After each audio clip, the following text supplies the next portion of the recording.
show. Hello and welcome to the In the Tank podcast, episode 222, the podcast that explores work of think tanks across the country, galaxy. As always, I'm your host, Donald Kendal, and joining me on the other side of the table, we have Jim Lakely, Director of Communications here at the Heartland Institute. How are you, sir?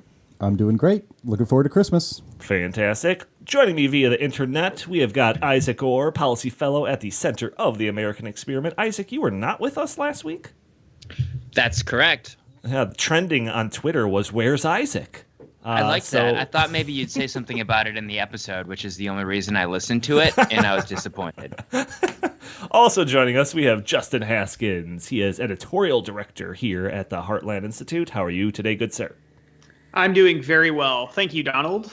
Yes. So, oh, geez, Jim choking over there. So, full disclosure, it's a very people, high-quality podcast.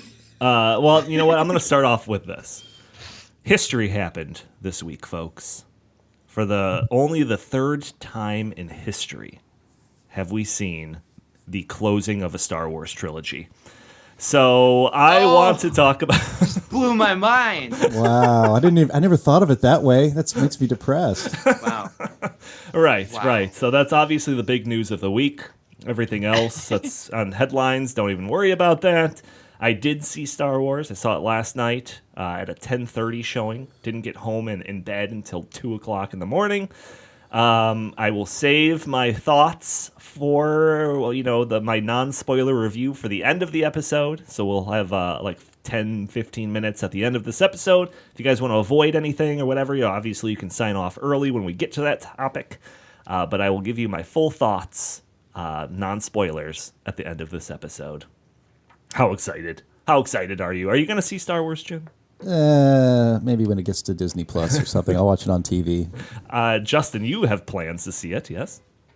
Of course. Isaac, you're not the biggest Star Wars fan, but you going to see this? Yeah, my girlfriend is a large Star Wars fan.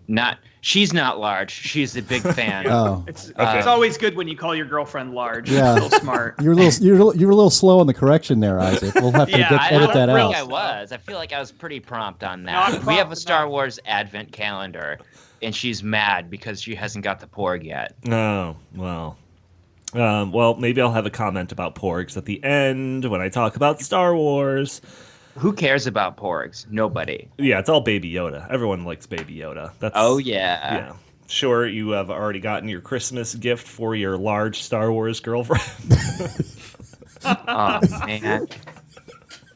I'm glad she doesn't listen to the show. Yeah. Oh, yeah. So anyways, beyond that, we've got some stuff to talk about. We got some kind of like year in review topics that we want to get to. Obviously, because of me seeing the movie so late and coming in late, my prep wasn't as on point this week as usual. But so we're going to have a little bit more of just a flowing conversation about some of this stuff. But the other thing that happened last night, other than the opening screenings of Star Wars, was a debate, a presidential debate. I think this is like the 7th one. Democrats, presidential candidates. I don't even know how many were on stage.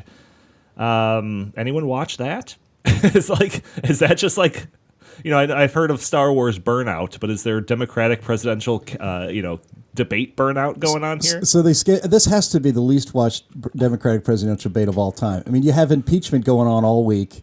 That is just exhausting mentally for most of the country, and then it comes out the same night as Star Wars, the final chapter, the final of the trilogy comes out too. It's like, why don't you just do this on Christmas Day? You actually might have had some people watching because they have nothing else to do after they've opened their presents. I mean, gosh, the timing was just great, guys. Yeah, they should have it on Christmas Day, and it should be like like the Yule log burning, and then in like the bottom right hand corner will be like a little picture-in-picture of the debate, so you could say that you watched it.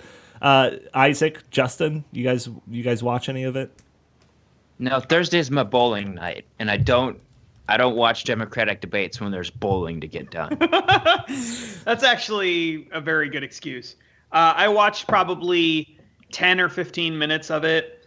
And I plan to watch a little bit more, but frankly, it was just within the first 10 or 15 minutes, there was more nonsense than I could probably handle in a week.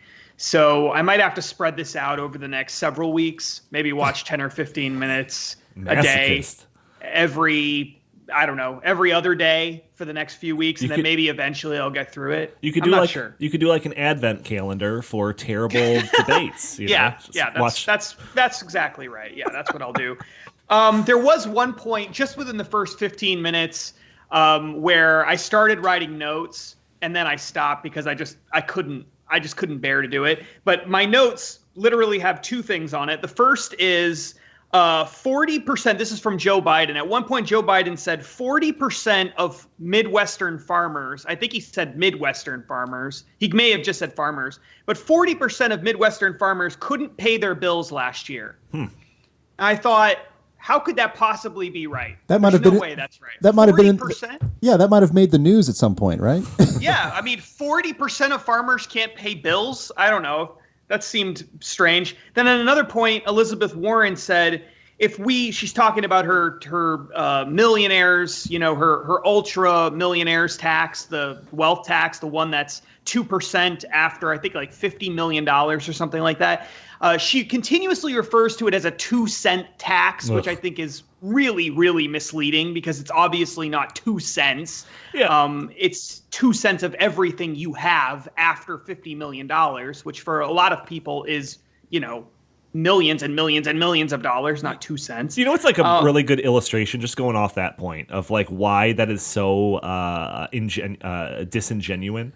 Is like if it was like a 50-cent tax, that would sound just as like little as a 2-cent tax, but like the implications of that would be like them taking 50% of everything you own. I mean, even a 99-cent tax. Yeah, right. Oh, it's just 99 cents. $1. It's just a 99-cent tax. Yeah, it's like that's everything. It's almost everything you have. So I don't know. So there was that, but then the really bizarre part is when she was talking about that, like right toward the very end of that part of her little monologue, she mentioned something about how she's trying to make the argument that really it's not that much. We can pay for all these different socialist programs that she wants if we just take this 2-cent, if we just have this 2-cent tax on all these ultra millionaires.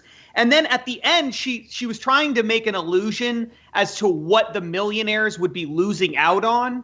And the two examples she gave were they won't be able to buy more cars, which I thought was a really strange thing to say because, I mean, if you have less than 50, I mean, you're talking about people with more than $50 million.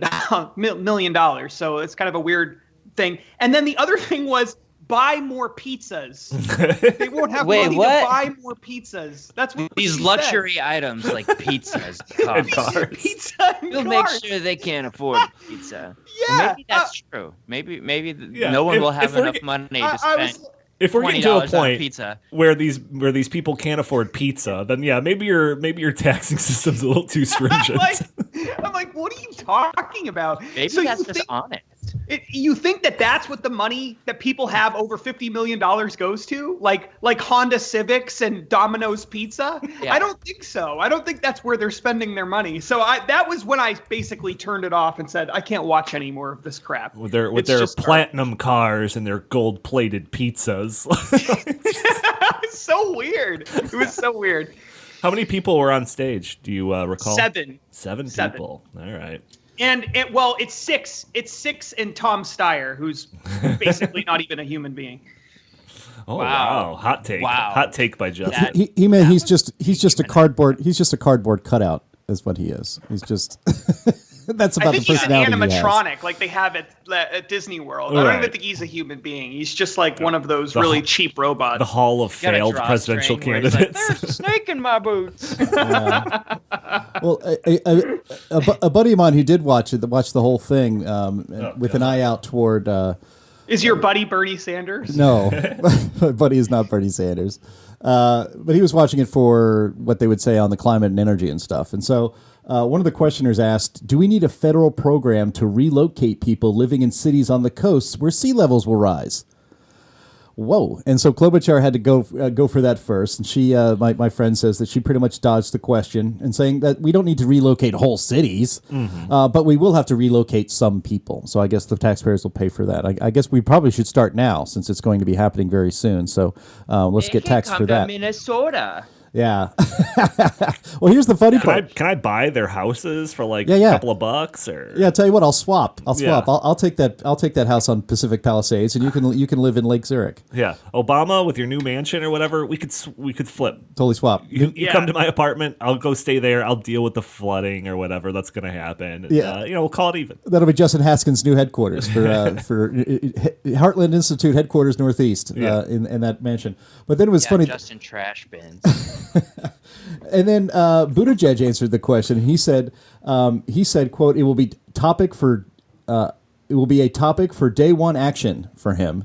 I guess to relocate people." And he said that for him, he lives by a river, which means he knows what's at stake. Oh yes, for sea level rise. Yeah. It's the St. Joseph River that runs through South Bend, Indiana. And, Isaac, you live up there near the source of the Mississippi River. You must be looking for real estate in Canada or something by now just to get away from the water rise, not even sea level rise, but just the water rise all over the earth because of climate change. Well, I mean, realistically, the river has a larger chance of overflowing depending on the local geology than sea level rise. Like if you look at the Red River in North Dakota, that thing is a lot more dangerous than sea level rise in terms of like flash flooding. So yeah, I don't know. It was a silly comment, but I mean, Buttigieg is basically a climate change refugee. That's what you're telling me. Yeah, he already is. He's already equipped to handle it. So realistically, it could be less safe to move them to like Fargo than what I'm hearing is that no one is safe anywhere. No one is safe anywhere unless you're in the middle of the desert in Arizona. Right, but then think about rising temperatures. Those people are definitely going to be dead. Man, we're all doomed. They have no chance. Yeah, they're toast. Man. They are toast. So yeah, I didn't watch any of it. Justin was telling me that it was on PBS, and my first reaction was like, why does PBS even exist? So in the same way that we talked about like the last debate where I think we just kind of harped on why is there so many candidates still, that's kind of the conversation that I want to have with this debate is why does PBS still exist? Can you explain that to me, Jim? I mean, did you grow up watching PBS or what's the story? Yeah, when Jim grew up, PBS was like the only television station, right? It was like PBS and CBS, and that's it. Yeah, and NBC. Yeah. No, I mean, look. It was. Yeah, I was born in 1970, and yes, PBS was created around that time. TV then. They did have television. They actually had cable television too, but screw you guys. I knew that was happening. But but PBS, so they always bring out Big Bird, right? Sesame Street is on PBS. Well, actually, Sesame Street is now off of PBS. It's not the property anymore. I believe it's HBO. On HBO. That's what? Right. Yeah, and so is it like hardcore now? Yeah, it's been privatized. Yeah. It's super hardcore. Skinamax, Sesame Street.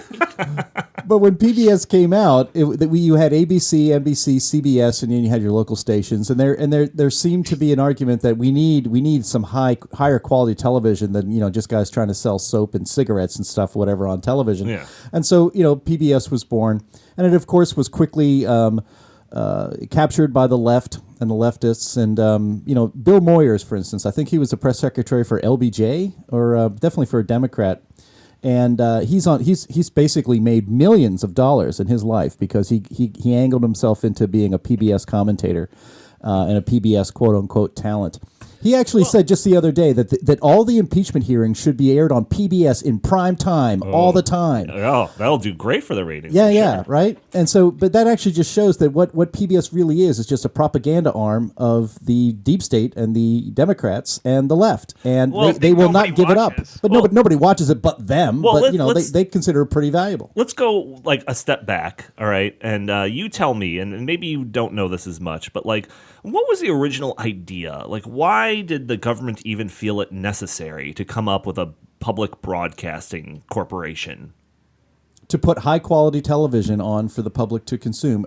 If programming that would uplift you, make you smarter, educational programming, programming of the arts, meaning like opera and like concerts at the Kennedy Center and classical music and ballet. That's and then really high quality educational children's programming. Those were the sales pitches for PBS that we needed. I could see that being a sales pitch for like a private company, but why would the government decide that it was in their purview to put this together? I guess that's my question. Because the market wouldn't provide it. We wouldn't get opera on TV without PBS. Now, of course, PBS is all just, Antiques Roadshow and things like that. And these are all programming that you can see anywhere on cable or streaming TV. PBS is as useless as a horse and buggy today.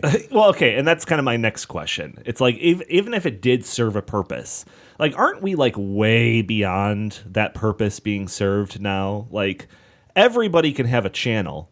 I can have a channel on YouTube in 5 minutes. I could put anything I want on that. I could create a website with very little money and put my face on it all day long talking about Star Wars or something like that. So are we like, is the window of PBS being like an actual service to society, like long closed? Long closed. Okay. And the taxpayers support it. It's basically a vanity project for leftists. And it is completely unnecessary in the marketplace. And in fact, it probably wouldn't exist if it was forced to go on its own. In fact, I can actually the only purpose PBS serves right now is an example of the fact that no federal program can ever be canceled ever. If you can't pull funding and end the taxpayer subsidies for PBS, no program will ever be eliminated. And until that happens, it's the easiest thing in the world to get rid of because there is absolutely no argument to keep it alive. Yet we subsidize it every single year, just basically to be propagandized by the left. Right. Justin, you're being oddly quiet. Are you a counter to us on this topic? I agree with everything Jim said. Okay. So I don't have. I mean, really, it's garbage television. It's just really low quality garbage television that nobody wants to watch. And so the fact that it exists is not only proof that we can't get rid of government programs no matter how bad they are. It's actually proof that government is it's just another thing government's also really bad at doing.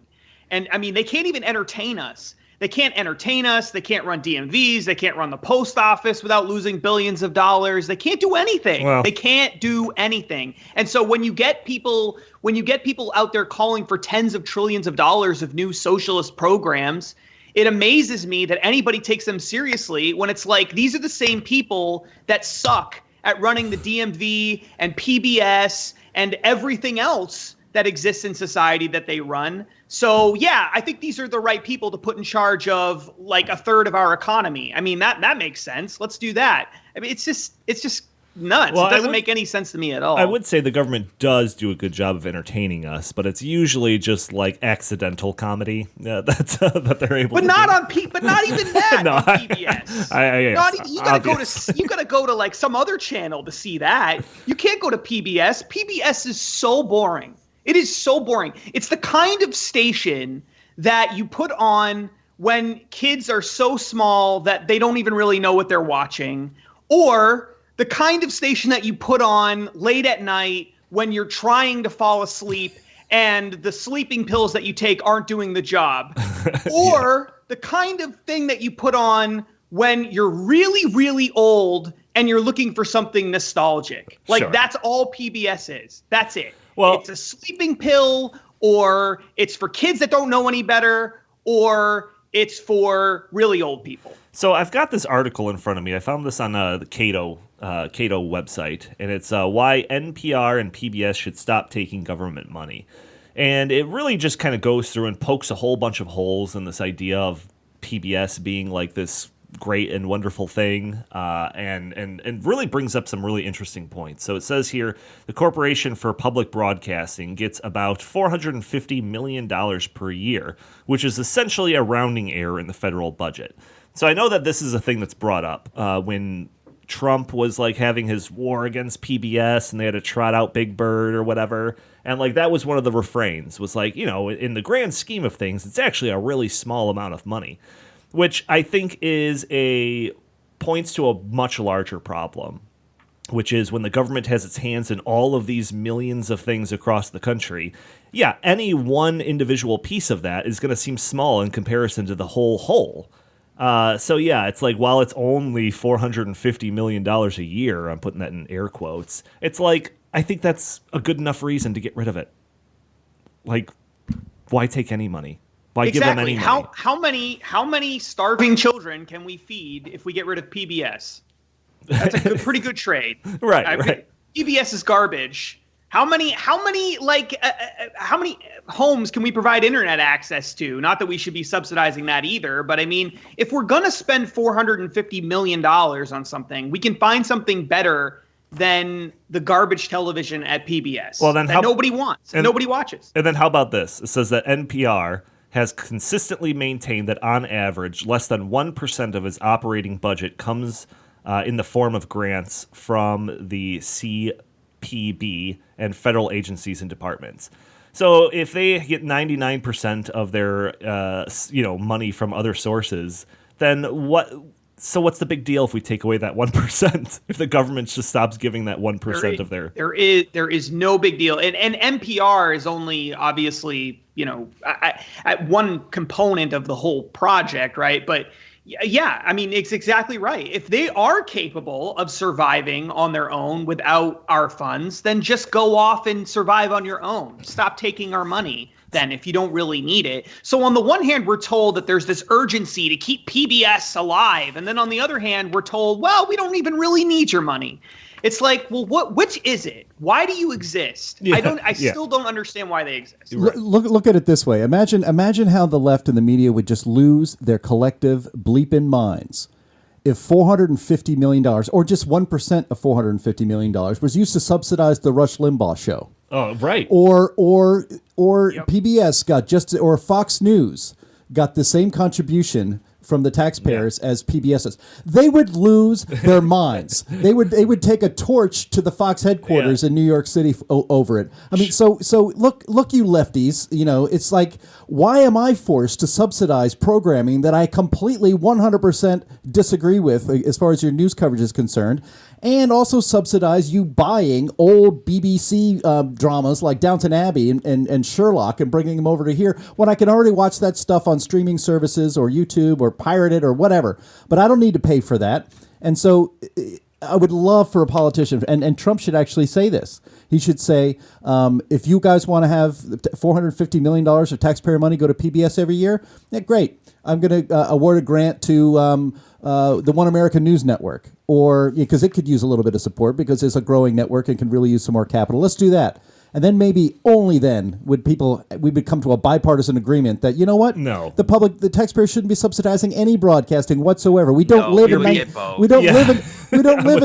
What? No, you are, yeah. You're thinking too logically. What would eventually happen is we would have publicly financing a million things before we go down to zero.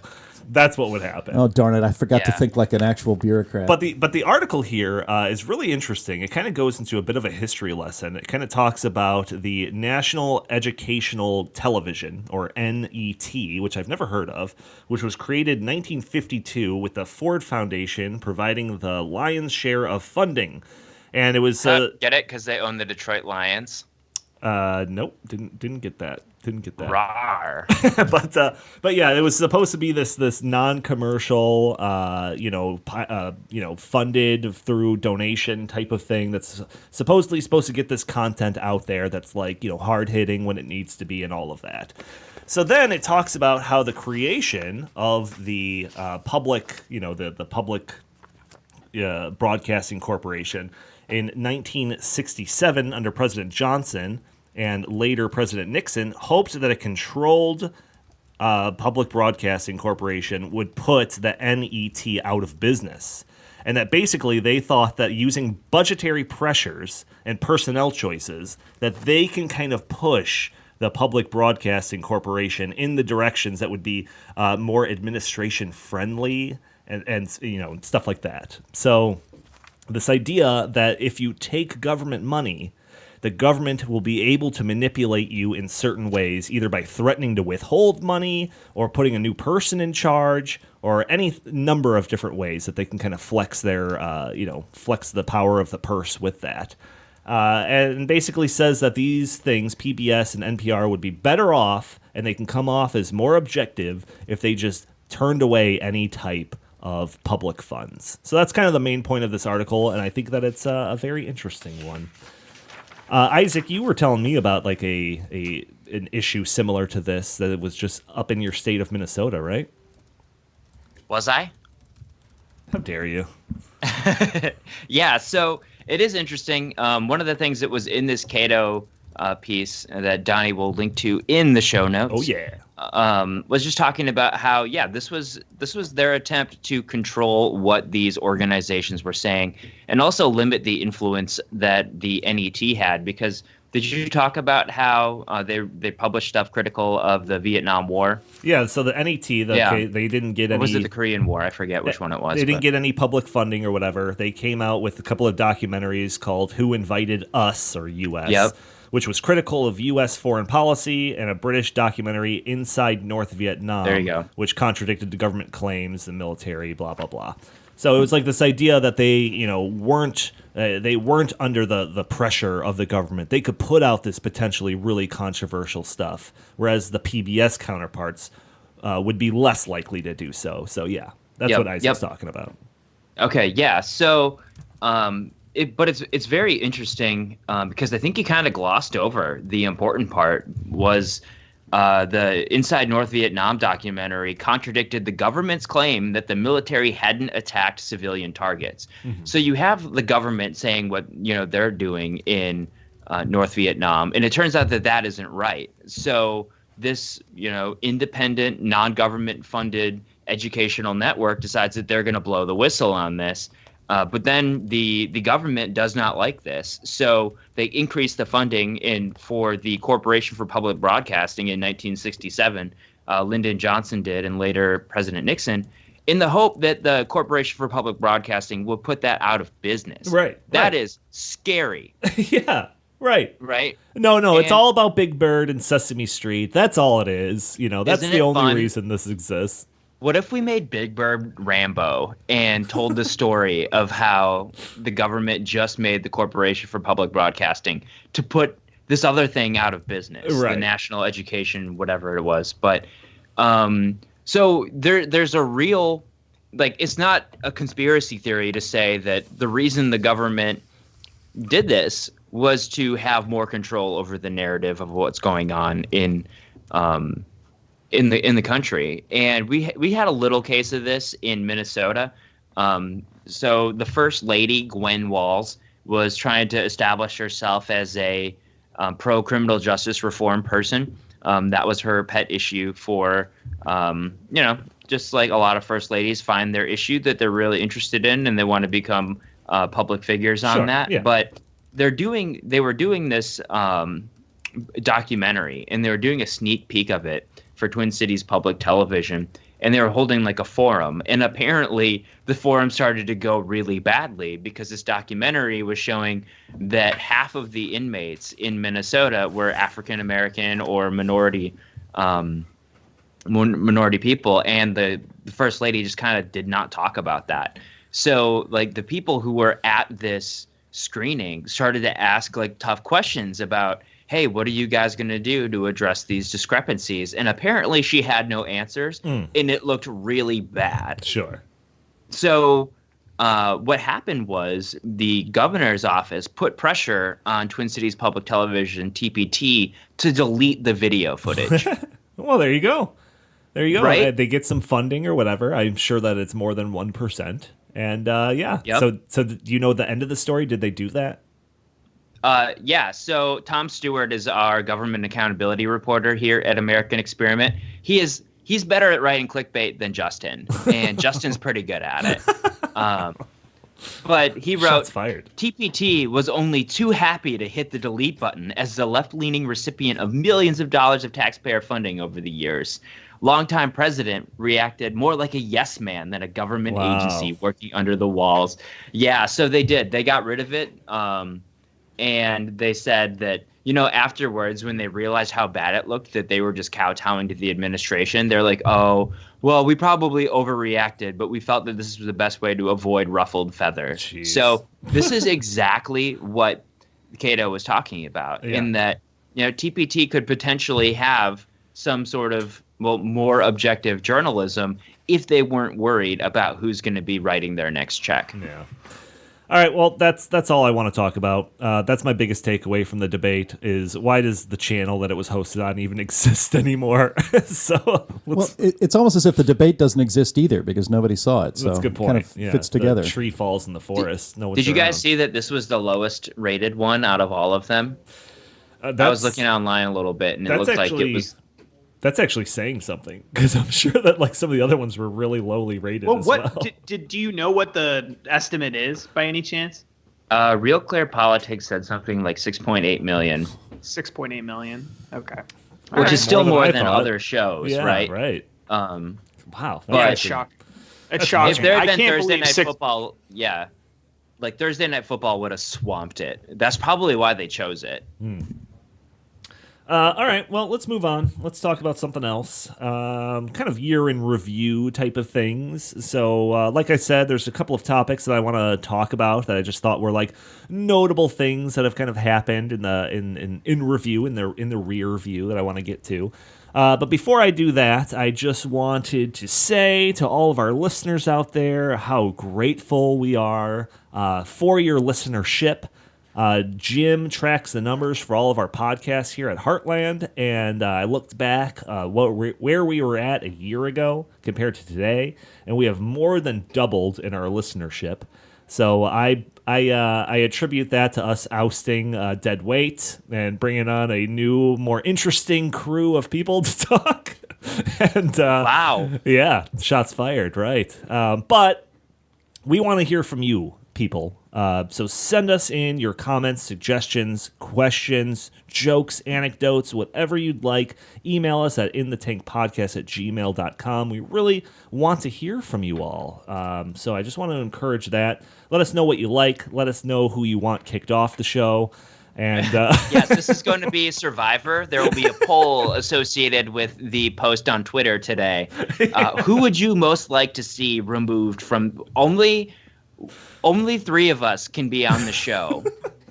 Who will make it? Yeah, we're going to have a feats of strength later. And oh, yes.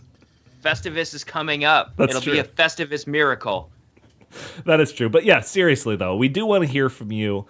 We've get some emails here and there, and usually we just kind of respond to them just via email. But if we get enough of them and we can sustain doing a viewer asked questions segment of the show, I think that would be awesome. So maybe that's something we can consider. So again, feel free to email us all your questions and suggestions to inthetankpodcast@gmail.com. Gentlemen, anything you want to say to the audience while we're kind of breaking the fourth wall here before we move on to another topic of discussion? Well, I'd just like to know more about the listenership. Where were we at a year ago? Where are we now? Give me some numbers. Like I said, we doubled, Gio. Yeah, I know, but where did we start? Because if we started at 6 and now we're at 12, less impressive. Yeah, that's basically where we're at. Okay, thank you to the dozen of people who tune into the show.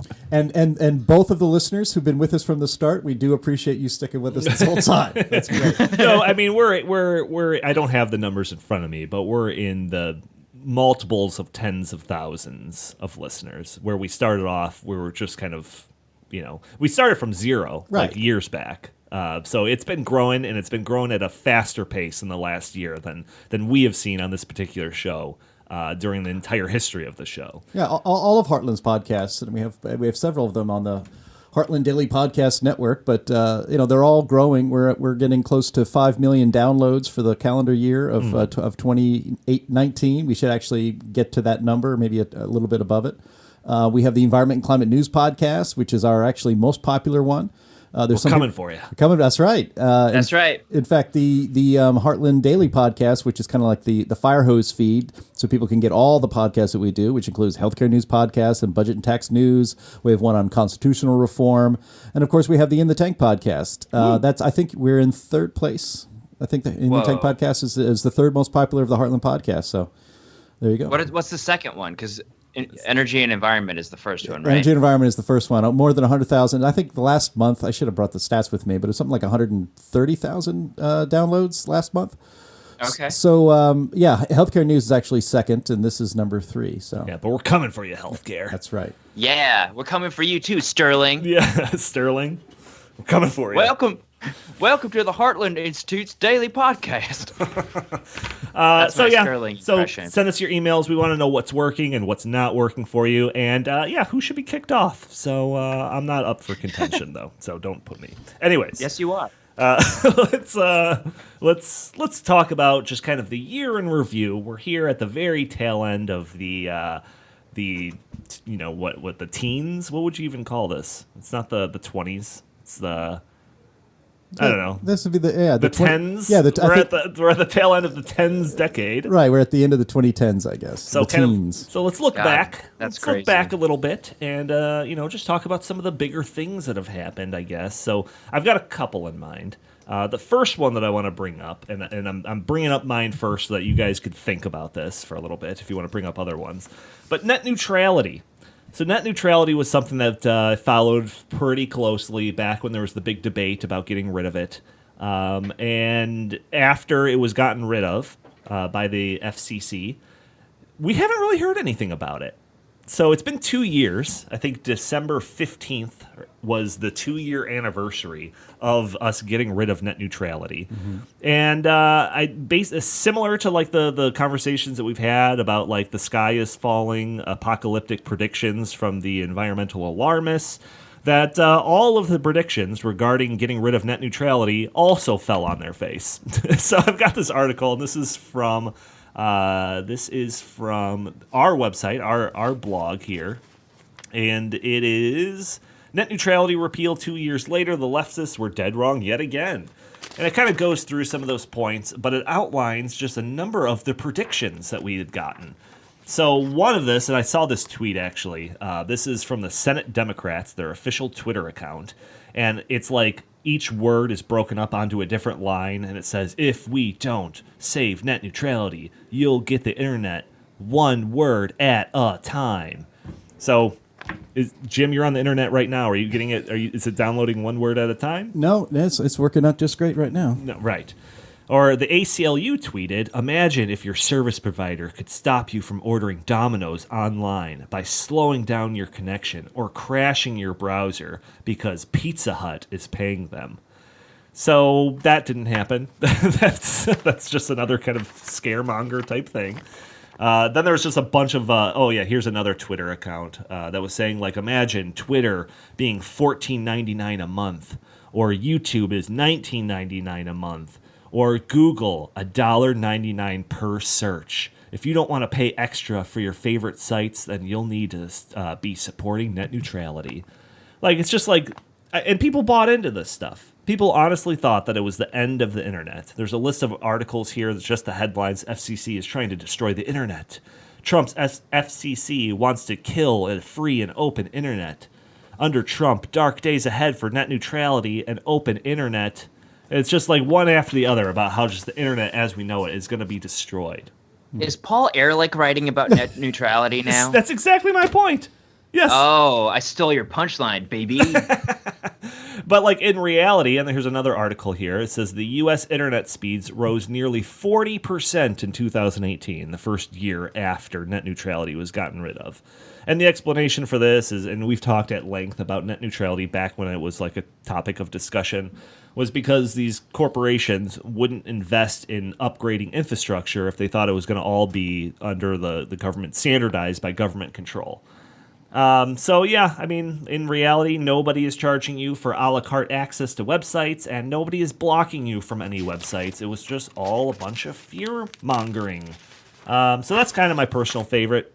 Anyone want to add on to any of net neutrality or maybe something else, year in review type of thing? The net neutrality scare is what you get when you combine power-hungry bureaucrats with a public that doesn't understand how technology works, and so they buy into the scare. Right. It's actually quite remarkable. This is, as I said earlier, with the PBS, I consider that like the standard of a government program. Sure. That if that goes away, is there any chance for any other government program? It's a very significant story that Ajit Pai, appointed as the chairman of the FCC under President Trump, stuck to his guns under enormous pressure and even threats to his family for leading the repeal of net neutrality as enforced by government bureaucrats. And as you said, this whole parade of horribles never came about. And investment in the internet has gone up. As the Heartland Institute and myself, so I came in doing tech policy for Heartland, has argued for more than a decade. It's the government doesn't have anywhere near enough information to regulate the internet in any reasonable way. I mean, most regulation is reasonable to begin with, but it's only be able to anticipate what the unintended consequences are. Like, that's my biggest problem with any of these like kind of far-reaching plans. Right, absolutely, and it's only the market. It's only the free market, especially in a fast-moving, technically complicated economy like the digital economy, that has any chance to serve customers quickly, efficiently, and give them better service at lower prices. That's exactly what we've been arguing would happen if you just get the government the hell out of the way and let the markets do it. And it's actually turned out to be true. So there was a slight speed bump thanks to Barack Obama and the government control obsessives that he had in government back then. That slight speed bump that Donald Trump and Ajit Pai moved away. And now we get to enjoy, everything that we were promised, and we're not charged, for everything. In fact, one of the tweets that I thought was funny is like, the internet without net neutrality. Imagine the internet. You order a pizza at Domino's, and you get your pizza 2 hours late because your connection is sponsored by Pizza Hut. It's like, come on. I mean, even the arguments back when they were doing the net neutrality panic are just so childish and dumb. That it's good that nobody believed it. I just wonder if it's going to rear its ugly head again. Depending on how the elections go or whatever, or if this is just they saw this as kind of a dead issue. I think it will come up again. But gentlemen, any other year in review stuff? I got another one, but if you guys got something in mind, feel free to shout it out. I think this is going to be the decade of Obamacare. I think that we're going to look back on this and remember that this was, from a policy perspective, the beginning of potentially it could potentially be remembered as the start of a move toward single-payer healthcare. It could be the beginning of the single-payer healthcare system that we may inevitably end up with. From some people's perspective, they think that there's just no way to avoid it at this point in time. It could also be the beginning of sort of the end of that movement, depending on how things go over the next 10 years. Maybe we turn the other way completely and we move in a more free market direction, and Obamacare kind of spurred that on because it's been a total and complete disaster. I think either way, from the beginning, because Obamacare was passed in 2010, all the way until the end of this decade, it's been dominated. The healthcare reform area, the healthcare reform space has been dominated by Obamacare. Whether it worked, whether first it was whether it was going to work, then it was how do we fix it, then it was how do we get rid of it, then it was what do we do now that it's broken and it's a disaster. Right. Then from the left's perspective, how do we get single payer healthcare? So I mean, it's been all about that in the healthcare space. And I think that looking back on it in the next 10 years, we're going to look at this as either the beginning of single payer healthcare or the beginning of a totally different kind of healthcare system that moves in a free market direction. Yeah. I hope it's the latter, but I worry that it's not. No, that's actually a very good point. And I know that you and I have, and I think we thought about having this conversation on this episode about what the future of Obamacare is going to look like and how some of these court cases that are playing out, how it's leading you to believe in one way or the other. But let's save that conversation for next week. We'll do kind of a looking forward episode for all those that are going to be available to record. I know that we got the holidays coming up, but I think Justin and I, we're going to try to put together at least a short episode for next week. Isaac or Jim, adding on to the Obamacare thing, or do you have something else kind of in review that you want to bring up? I got one more. Yeah, I think that I'm more excited about what's going forward or what's going to happen moving forward. I think that some of the bloom is coming off the rose when it comes to renewables. I think that there's more and more people who are understanding that they're driving up costs and not really providing much value. Sure. But I think that the bust is coming next decade. So Okay. I'm cool with just saying that. I do think I've said this before on the podcast, but I think they're going to go the way of the Beanie Baby. Nice. Yeah, so as soon as McDonald's starts selling miniature versions of solar panels, then it's just going to completely... Then you know the end is nigh. The end is nigh. Jim, I think you've got something? Yeah, I just wanted to mention, actually, the Heartland Institute, we're releasing a new video on Monday, this coming Monday, the 23rd. It's about the climate predictions, the swings and misses of the last decade. Oh, sure. Which is always a lot of fun. Our friend Steve Malloy over at the E&E Legal Institute, also with Junk Science. You can find him on Twitter at Junk Science. He's written a nice compendium that we're turning into a video of, horribly, laughably wrong climate predictions of climate doom. Right. It did not happen. It's always a fun exercise. He has a bunch of stories listed here. Here's one. Let's see. Oh yeah, George Monbiot from the Guardian in the UK. He wrote in what was the year? In 2002. That if we don't go vegan, there's going to be there's going to be global famine if we don't go vegan because we have to give it up. And in fact, in as little as 10 years. So he said by 2012 there would be massive worldwide famine if we didn't all go vegan. Of course, that didn't turn out to be true. Here's a story from the BBC that United States scientists said that the Arctic. This was in 2007. They said that Arctic summers will be ice-free by 2013. Again, another big swing and a miss. And so you can watch the rest of them on a video, and we'll also be posting the story by Steve Malloy on our website. So that's a lot of fun. But I keep wanting this to be the last decade that climate alarmism is causing mass hysteria across the globe, and I really do hope this is the end of that because none of these things are coming true, and eventually that's going to get through to people. Yeah, all right. So that perfectly ties into the one that I wanted to bring up, which is I really think that 2019 was the year that climate alarmism jumped the shark. Like the Green New Deal, like that was proposed this year, right? This calendar year. I miss the Green New Deal. I know. You haven't talked about that in forever. I know, but like freaking Greta Thunberg stole right. the Green New Deal from us. That's true. Between the Green New Deal, she stole my childhood. How dare you? Between the Green New Deal, the CNN climate change town hall debate, which was just a colossal disaster. Yep. On their by their perspective, at least I think so. Go back and check out the episode we did because we covered that in length because it was just such a joke. That and then NBC when they had the climate confessions thing, like all of this stuff all happened in 2019, and I think it just really just blew the doors off of just like them being rational, and it just like it's just so bizarre. So 2019, the year climate alarmism jumped the shark. Do you think that is a headline that is accurate? I'll go with you, Isaac. Yeah, because they put a shorter date on it. Before they were saying, well, in 20 years, but now it's like in 10 years, in 9 years, in 2 months. So yeah, I think that could happen. I think Jim has a stronger opinion on this than I do. No, we're not going to Jim. We're going to Justin. Okay. All right. 2019.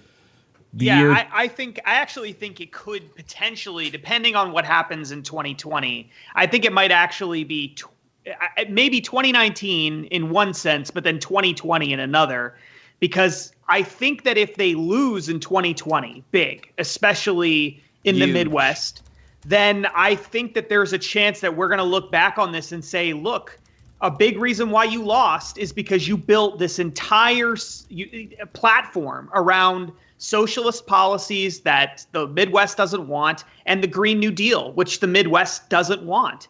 And I actually think you could see if they do very poorly, if the left does very poorly in 2020, you could see them actually reverse course on a lot of these policies and say, you know what, we're not going to win another federal election. We're never going to win the presidency again unless we start having more realistic economic policies. And I think that one is going to be one of the first ones that they look the other way, because there's really no point in the Green New Deal, even if they could get it passed, even if you do believe that we're headed for a man-caused climate change catastrophe, because of places like China and India and elsewhere, they're going to continue to produce more CO2 emissions no matter what we do. So it's all for nothing, no matter what you believe. It's all for nothing. So there really is no point to it anyway. And so it'd be very easy, even from a leftist's perspective, to say, look, we're never going to reduce global CO2 emissions anyway. So why don't we just abandon this whole effort and start trying to win elections again, instead of committing political suicide by trying to promote policies that people in a very large, important part of the country don't want at all. Right. People who used to vote for us. I think they might actually do that if Donald Trump wins another election. They might have no choice but to look in the mirror. If they win in 2020, however, I'm not sure that 2019 is going to be remembered as the year where climate alarmism sort of started taking its death spiral, because I think they'll be emboldened by it, and they'll go even harder in that direction. Right. Yeah, it would be like if, the Fonz jumped the shark, and then everyone's like, that was the best episode yet.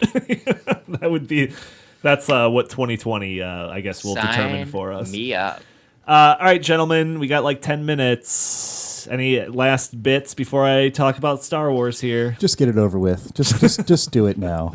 All right. Nobody's looking forward to this. What? Come on. Everyone is tuning in for this. The 7 listeners who've made it this far can't wait. So go ahead. Get started. All right. Anyone that doesn't want any type of review at all, sign off. I'll give you a minute to do so. I'm going to try to avoid spoilers. Just going to be talking about in generalities here. But obviously, I am a humongous Star Wars fan. For anyone that's a constant listener of this podcast, should know that. For tens of you. The tens of you should know that. I went into the movie with very low expectations. I tried to avoid headlines, but I had seen the headlines suggesting that this was the worst reviewed movie since Phantom Menace, Star Wars movie since the Phantom Menace. So I was kind of like gritting myself against the potential that this movie would in fact be terrible. So that was kind of the baseline that I was going in to see the movie. I left pleasantly surprised. So that was the base level. I came out, obviously it was better than that. So I give it, and I'll give my explanation as to why, I give it a 7 out of 10. It wasn't fantastic, it wasn't terrible, it was better than The Last Jedi in my opinion. But it did have some major issues, okay? One of the issues with 8 that a lot of people had was the comedy was awful, which I agree. Every attempt at a joke fell flat. I don't think that this movie has that same issue. Another problem that 8 had was the storyline, basically which composed a third of the movie. The storyline of Rose and Finn was unbearable. There is nothing in this movie that rises to the level of being that bad. Nothing. For all the problems that it has, there's nothing that comes to that level of being bad. My problems with it, well, first off, I'll start off with good stuff. The characters, the main characters, the Poe, the Rey, the Finn, the Kylo Ren, I think they're all used very well. I think that their characters, their character arcs, everything, the way that they're used in the movie is all done very well. The look of the movie is great. Everything you would expect there to be in a Star Wars movie is in this movie. So all of that stuff, just on like a surface level, is really good. Where the problems arise is, I think you probably have seen this in headlines if you're paying any attention at all, is that it seems cluttered, and I would agree with that. I do think that it seems cluttered. I think that this movie, which moves at breakneck speed, and especially the first 15 minutes, I think that is kind of the main problem of the entire movie. I honestly think that this was like 5 hours worth of content, and they crushed it all into a 2.5 hour movie. I think the plot of this movie probably could have started in 8 and then finished in 9, and I think that would have been a lot more satisfying. But because of how 8 left off, this new movie had to create a storyline and then resolve the storyline all in one movie, and I think they just tried to bite off more than they can chew. So that's kind of my general thoughts on it. There was nothing egregiously bad in my opinion. I think there are some things that happen that you kind of just have to accept. I think some people might be turned off by some of these things that I'm alluding to in a very intentionally general way. You just kind of have to accept it. And if you do, I think you'll have a better ride on this. But I could see some people being turned off by that. But in general, after watching it, I walked out of the theater. When I walked out of the 8, I was like upset. I was in a very bad mood for probably the next week. But after walking out of this movie, I was like, all right, that wasn't bad. It was pretty good. There you go, ladies and gentlemen. The official review of the biggest Star Wars fan in the Heartland studio is not bad. Yeah, it was fine. It was fine. I just want to know, does Baby Yoda use the Force to kill Voldemort at the end? Yes, he does. Oh, yes, he okay. does. Yes, spoiler alert. Then I'm going to see it. Yeah. Yeah, you know, I think that it was, if I had to rank these movies, obviously this is head and shoulders above any of the prequels. I have no love for the prequels. This is certainly several pegs down from the original trilogy, in my opinion. But this falls in the middle, to me, of The Last Jedi and The Force Awakens. So if you're generally happy with one or both of those movies, I think you'll be generally happy with this movie. So, Justin, you said you want to go see this in the theaters. Are you more inclined or less inclined to see it after that fantastic and detailed review from Donnie Kendal? Yes. So first of all, if my basic rule is I let Donnie review every movie that I watch, okay? And then if Donnie says it's worth seeing, I usually will at least consider seeing it. I don't always go see it. But if Donnie says it's not worth seeing, then I don't waste my time. So that's generally how I make my movie making decisions, not just about this, but about basically every movie that's related, unless it's related to robots, because he has like a weird thing for robot movies, and I hate robot movies, so I don't watch any of those. Artificial intelligence type movies, anything like that, I don't watch it. I love them. But yeah, like I haven't watched a new Terminator movie ever because I just let Donnie watch it for me, and then he tells me it's terrible, and then I don't go watch it. That's pretty much how it goes so I've never watched any of them because there's no reason to. So Donnie says it's better than 8. That was my standard. As long as it was better than 8, I was gonna go see it for sure in the theater. So if Donnie says it's better than 8, then I'm gonna go see it. I liked 8. I didn't mind 8. I didn't love it. It had some serious problems. If it was worse than 8, then I don't know that I could watch that. But better than 8, yes. It had porgs, and that's all that matters. Oh yeah, can I give you my little spoiler? No. Okay, fine. No, don't you dare. All right. No Talk spoilers. about it next week. Maybe we'll have watched it. Does Baby Yoda force choke the porgs? That would be awesome. I'd love to see that. Hey, Jim, come on. Yeah. Let's keep it PG-13 here. We're turning into our territory. Wow, dark. Yeah. I don't know. I felt cluttered. Like I said, it was probably 5 hours worth of ideas, and they crammed it all into 2.5 hours. That is like especially apparent in the first 15 minutes, which I would wager was originally planned to be the first 45 minutes of the movie, and they just like crushed it all down into 15 minutes just to kind of get you into the movie as soon as possible. But like, you know, a lot of these like problems that I'm like pointing out are like secondary to me to like the way that the characters are used. And I think the characters are used in a very satisfying and logical way. So yeah, so like when it comes to that like higher level movie stuff, I think it does perfectly fine. Can I ask you a question that's not spoiler alert, but it does deal with the plot? And if anybody has seen the trailers, they've seen the Emperor laughing, so his voice is in the trailers. Does the reinsertion of the Emperor into the story make sense? Does it fly? Yes, to an extent. They don't really explain it clearly. He is in the movie within the first 10 minutes. Spoiler alert. So like they don't like build up to it. And the only thing that's jarring about that is like I just wish that they would have set that up in 8 so that you wouldn't be just kind of like, oh, okay, apparently he's back, which is kind of the feeling that you would have, I think, just watching this movie just, with zero context. Well, there's an entire industry based on ripping Star Wars on YouTube, especially. That is true. And as you love it. As you know, I love it. I find it very entertaining to have nerds have a conclave and then just get all nerd angry at J.J. Abrams and all of that. Sure. But one of the theories of one of the more reasonable nerd critics of Star Wars was that Rian Johnson, the creator, the director, and writer of the 8th episode, Last Jedi, the criticism was that Rian Johnson did such a poor job with that film that he basically wrote the story into a corner. Yes. And that J.J. Abrams had the very difficult task of writing himself back out of that corner. Is that a true criticism? I think that is a totally fair criticism.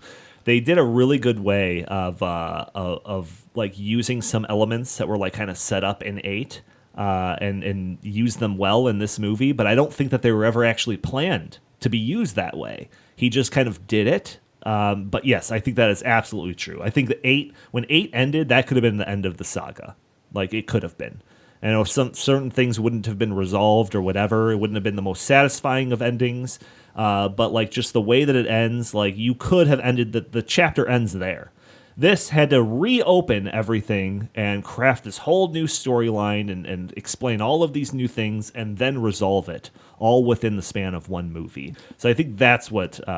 So that kind of writing them into a corner thing, I think, is probably one of the biggest reasons why this movie was constructed the way that it is. And does the movie end with more questions than answers? I mean, one of the criticisms of J.J. Abrams is that he's great at starting projects, but very bad at finishing them, Lost being the great example. No, I don't think so. I think that you could leave this episode. There's no real cliffhangers or anything like that. It's all resolved. I think that if they wanted to kind of follow the format that they have been with these movies, they can come back 20 years later and pick up these characters again and have some new galactic problem that they have to come together and solve with new characters and whoever is still alive from the legacy people. So, questions? Anyone? Isaac, Justin, anything else you wanna pick my brain about with Star Wars before we sign off for the week? Is Baby Yoda a clone of Yoda? Is it one of his illegitimate children? Where's Baby Yoda from? Tell me. So is this unrelated to the movie topic? Because, yeah, that doesn't tie into this at all. Oh, nobody cares about this movie. Yeah, it's all about Mandalorian. There's a Yoda. meme that says Mandalorian is just a side story in the Star Wars saga, and then Baby Yoda is on it, and it says, I am Star Wars. And he's right. Baby Yoda is 100% right. Dude. So tell me everything you know about that cute little bugger. Okay. There's only a theory. Nobody knows. The Mandalorian takes place 5 years after the original trilogy. So that's 5 years after Yoda died. So he's not Baby Yoda. I think we might have mentioned this in the podcast where we talked about it. He's not Baby Yoda. In the latest episode, which Jim has not watched, they did seem to get rid of, throw in the garbage, one of the theories about his origins. But, who knows? I don't know if they can retcon that or whatever. But as of now, no, we don't know. We have no idea if he's some type of offspring, if he's just some type of another one of the species.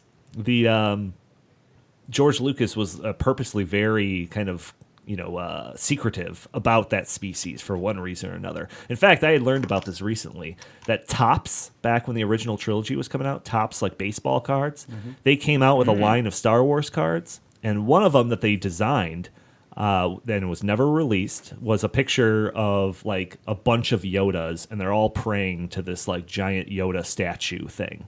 And George Lucas said, no, you can't release that. Like that goes against what I have in mind for that character. And so you can find pictures of it online. But yeah, other than that, we don't know anything about that species. Other than it's so cute when it's a baby. It's the cutest thing ever. All right, we're already long. Justin, last questions, concerns? No, I'm good. Thoughts? I'm good. I just want to go watch. I want to stop what I'm doing right now. I think I'm going to take a sick day, and I'm going to go watch Star Wars now. God, are they paying you to say such lick-spittle stuff about Star Wars on this podcast? Yeah, brought to you by Disney. So. Yeah, I want a little bit of that. Let's talk about lick spittle as a word for a second. How old do you have to be? Yeah, that's Jim's boomer word of the day. Yeah. Ladies and gentlemen. Back in my day, lick spittle was on the TV all the time. Well, the original word I had in my head was not good for a family podcast. Do you think it sounds better than lick spittle? I actually like that lick spittle sounds really dirty, but isn't. No, that sounds dirty. All right, thank you all for tuning into this week's In the Tank podcast. Please join in every Friday for a new episode of the In the Tank podcast. If you like our show, please subscribe, write a review for us on iTunes. We'd greatly appreciate it. You can also find us on SoundCloud, Stitcher, Google Play, YouTube, Spotify, pretty much everything nowadays. If you'd like, you can follow us on Twitter at In the Tank Pod. Also, if you want us to send those comments, questions, concerns, jokes, anecdotes, whatever you'd like, email us at inthetank.podcast@gmail.com. Jim, where can the fine people find you? At Lickspittle on Twitter. Yeah. Also at Jay Lakely on Twitter. And check out all of Heartland stuff at heartland.org. Isaac, same question. Where can the fine people find you? You can find me on Twitter at The Fracking Guy and on the website AmericanExperiment.org. Justin, spy. No, just kidding. Where can the fine people find you? At Justin T. Haskins on Facebook and Twitter. Look for the big, beautiful blue check mark. Thank you all. Still I there, haven't even Isaac. tried to Still get there. you unfollowed for a long That's a time. good Now point. Still get there, off Isaac. with that crap. We gotta Still there. start I'm going to that up report again. you. Thank you all for tuning in. We'll talk to you next week.